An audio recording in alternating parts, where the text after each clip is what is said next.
Hello प्यारे बच्चों, नमस्कार। आप लोग कैसे हैं? उम्मीद करते होंगे आप लोग मस्त होंगे, स्वस्थ होंगे और अपनी पढ़ाई में व्यस्त होंगे। तो आज हम पढ़ने वाले हैं कक्षा 12। कक्षा 12 के लिए मोस्ट इम्पोर्टेंट टॉपिक है हमारा गॉस की प्रमेय। हमने फर्स्ट चैप्टर में 2 डेरिवेशन पढ़े, आज हम तीसरा डेरिवेशन पढ़ने वाले हैं। जो बच्चे अभी वो दो डेरिवेशन नहीं देखे हैं वो जाकर देख लेंगे। हम पहले डेरिवेशन की क्लास कंप्लीट करेंगे, उसके बाद हम थ्योरी क्लास भी प्रोवाइड करेंगे और क्वेश्चन भी, मतलब आंकिक, न्यूमेरिकल भी, थ्योरिकल भी। पहले डेरिवेशन को देखते हैं ध्यान से, फिर उसके बाद हम आगे बात करेंगे। ठीक है, आपको परेशान नहीं होना है, आपको आराम से पढ़ाई करते रहना है। ठीक, तो आज चैप्टर नंबर 2 का है फिजिक्स। ठीक है, कक्षा 12 की फिजिक्स। तो गॉस की प्रमेय, गॉस की प्रमेय का नाम आपने भली भांति सुना होगा, अच्छे से सुना होगा। और आपने ये भी सुना होगा कि ये हर साल बोर्ड पेपर में आता है भाई। देख लीजिए, वेरी वेरी इंपॉर्टेंट है। 2 नंबर में या 5 नंबर में, 4 नंबर, 3 नंबर में आएगा जरूर, आता भी है और आएगा भी। ठीक, तो आइए समझते हैं इस प्रमेय को। तो बहुत इंपॉर्टेंट प्रमेय है, इसलिए मैं इसको आपको जल्दी प्रोवाइड कराऊंगा। देखिए, तो गॉस के प्रमेय में हमें पहले डायग्राम बनाना है। छोटा सा डायग्राम कैसे बनाएंगे? देखिए, डायग्राम हमने एक बना दिया। डायग्राम में एक छोटा सा भाग लेना है, छोटा सा भाग लेंगे त्रिभुज का आकार का, जिसमें हमें बिंदु क्या हो जाएगा, ओ प्लस क्यू पी, और जो बीच की दूरी होगी क्या है, आर हो जाएगी। और एक ये थीटा बन जाएगा, डी ए हो जाएगा, डी ए मतलब जो हमारी रेखाएं निकली हैं डी ए पर सदिश लग जाएगा। ठीक, और एन वेक्टर है और ए सदिश है, तो हमें क्या निकालना है, और डी डब्ल्यू। ठीक है, डी डब्ल्यू। तो हमें निकालना क्या है, गॉस के प्रमेय का फार्मूला। गॉस के प्रमेय होती क्या है, तो वही बात जो मैंने यहाँ आपको बताई है, वही बात मैंने यहाँ लिख रखी है। माना किसी बंद पृष्ठ के भीतर ओ बिंदु पर प्लस क्यू आवेश है। माना किसी बंद पृष्ठ के अंदर ओ बिंदु पर प्लस क्यू आवेश है, ओ बिंदु पर प्लस क्यू आवेश है। आप देख रहे हैं ना कि ओ बिंदु पर प्लस क्यू आवेश है। उसके बाद और इससे आर दूरी पर, ये जो हमारी बीच की दूरी है क्या हो जाएगी, आर दूरी, जिससे और इससे आर दूरी पर एक बिंदु पी है। ये यहाँ से लेकर यहाँ तक की दूरी क्या है, बिंदु पी है। ये देखिए पी है। अतः इसके अपलांच क्षेत्रफल से होकर गुजरने वाला वैद्युत फ्लक्स निकालना है। ठीक है, क्या निकालना है हमें, वैद्युत फ्लक्स, मतलब फाई ई निकालना है। फाई ई निकालेंगे तो ध्यान से सुनना, आराम से पढ़ेंगे।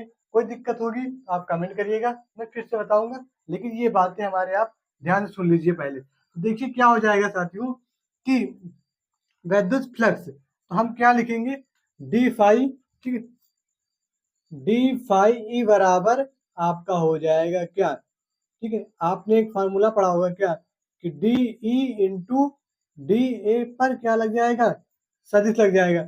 अब हमें ये बताइए कि अगर सदिश लगता है, सदिश लगा तो क्या लिखते हैं, cos थीटा लिखते हैं ना, सदिश जब हटता है तो क्या हो जाएगा, डी फाई ई बराबर E D A cos theta, क्या जाएगा, डी ए cos थीटा। ये बात आपकी समझ में आई क्या? इतनी बात आप कर ले जाएंगे, कर ले जाओगे ना, बोलो हाँ सर कर ले जाएंगे, ठीक, गुड।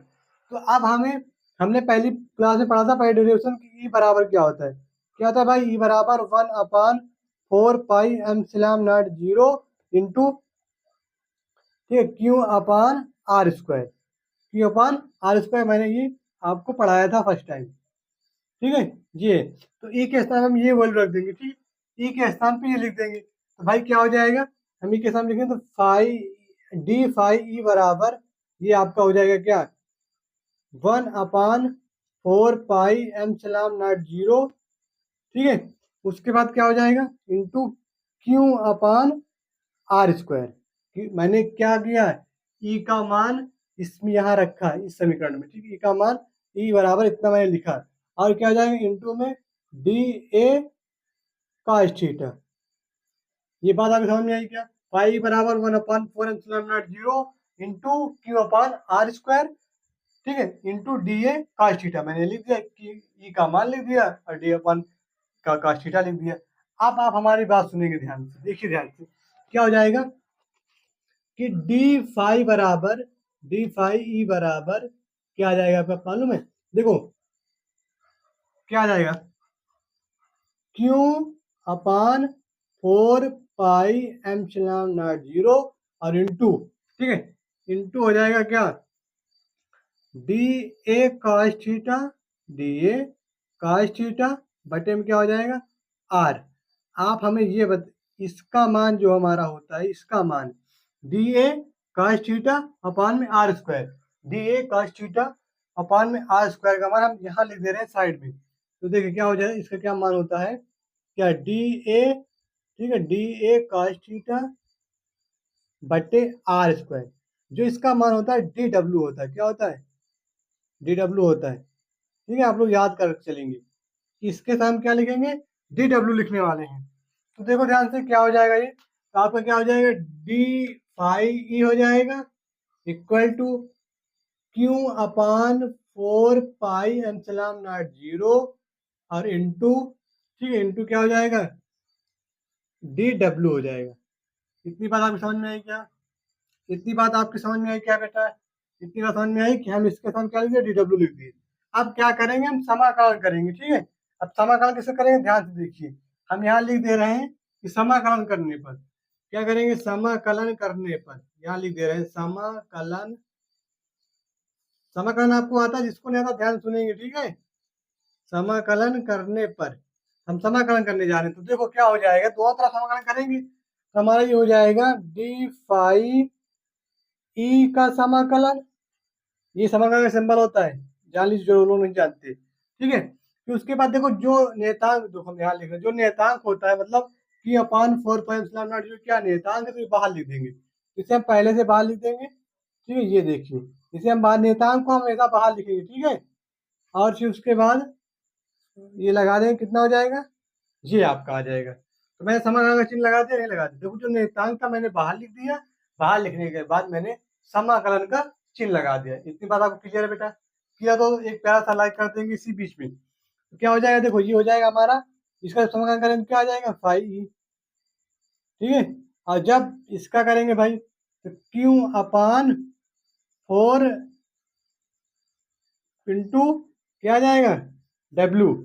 अब आपका, आप सुनिए ध्यान से हमारी बात, जो डब्ल्यू का मान होता है, डब्ल्यू का मान किसके बराबर, 4 पाई के बराबर होगा, डब्ल्यू किसके बराबर होगा, 4 पाई के बराबर होगा, ठीक है। ये बात समझ रहे हैं ना आप, डब्ल्यू का मान जो होगा वो 4 पाई के बराबर होगा। तो यहाँ आ जाओ, क्या हो जाएगा, फाई ई बराबर Q upon 4 pi epsilon naught 0 into 4 पाई।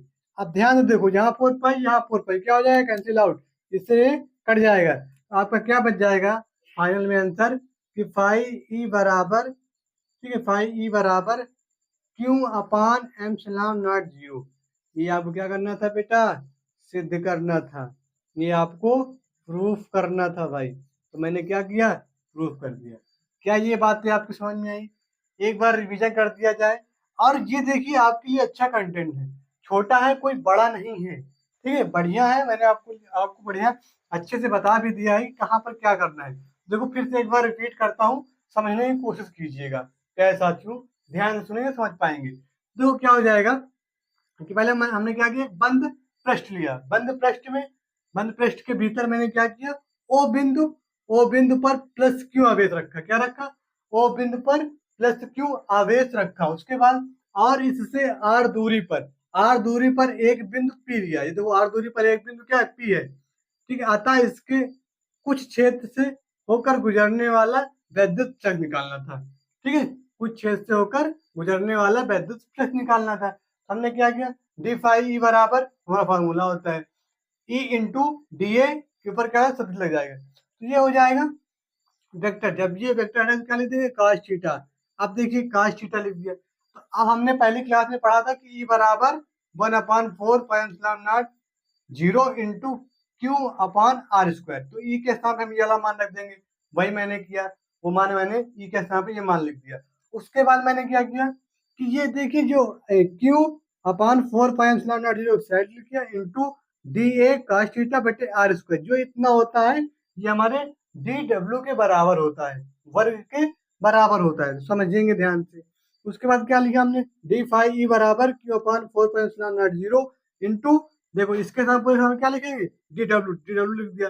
फिर उसके तरफ, फिर उसके बाद हमने क्या किया, दोनों ओर समाकलन करने पर, समाकलन करेंगे तो भाई समाकलन का चिन्ह लग जाएगा, समाकलन समझ रहे हैं ना, समाकलन का चिन्ह लग जाएगा। तो जब समाकलन का चिन्ह लगेगा तो ये फाई ई हो जाएगा, ये नियतांक था इसे मैंने बाहर लिखा, और डी डब्ल्यू क्या हो जाएगा, डब्ल्यू हो जाएगा। ठीक है, अब डब्ल्यू का मान हमारा होता है 4 पाई, तो 4 पाई तो 4 पाई कैंसिल आउट, तो फाई ई बराबर क्यू अपान एप्सिलॉन नॉट, जो ये हमें प्रूव करना था, ये हमें सिद्ध करना था। उम्मीद करते होंगे कि ये डेरिवेशन आपको समझ में आया हो। अगर मेरे साथ नहीं समझ में आया तो आप कमेंट में बताइए, समझ में आया फिर भी कमेंट में बताइए। ठीक है, तो ये डेरिवेशन आपके लिए मोस्ट इंपॉर्टेंट है। 5 नंबर में या 3 नंबर या 2 नंबर में बिल्कुल आ सकता है, आता है, हर साल आता है। इस वर्ष भी आने के पूरे फुल चांस है, तो आप इसे छोड़ना मत, मिस मत करना। इस क्लास को देखकर और नोट करके अपनी कॉपी में बढ़िया से कंप्लीट रिवीजन कर लेना 1-2 बार, ताकि आपको आता रहे। फिर मिलेंगे हम एक नए वीडियो में, जब तक के लिए जय हिंद, जय भारत।